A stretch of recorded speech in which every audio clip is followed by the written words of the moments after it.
Hello, and welcome to Mark's Excel Tips. In today's video, we are going to show you how to lock specific cells in Excel. Let's get started. If you find value in this video, please give it a like, to help others find our videos. And don't forget to subscribe, so you don't miss any of our future videos. Here we have a chart that tracks the number of jobs completed by each employee for the week.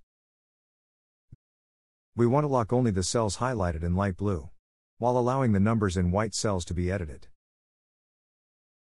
To start, click on the top left corner of the worksheet.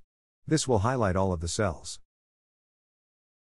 Next, right-click anywhere within the worksheet, and choose Format Cells. In the window that opens, click on Protection. You want to make sure that the checkbox for Locked is checked.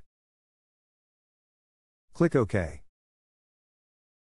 Next, select and highlight only the cells that you do not want to lock. Right-click within the highlighted area, and choose Format Cells. This time, you want to uncheck the Locked checkbox. Click OK. Now, we have just one more step to perform.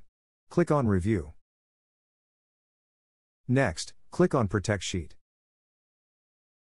In the window that opens, you can choose to password protect this sheet, but for this tutorial, I'm going to click OK instead of entering a password. You can now edit any of the numbers within the white cells.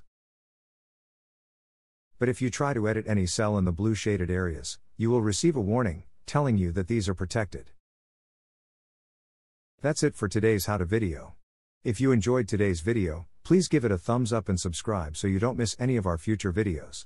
Thanks for watching and have a great day.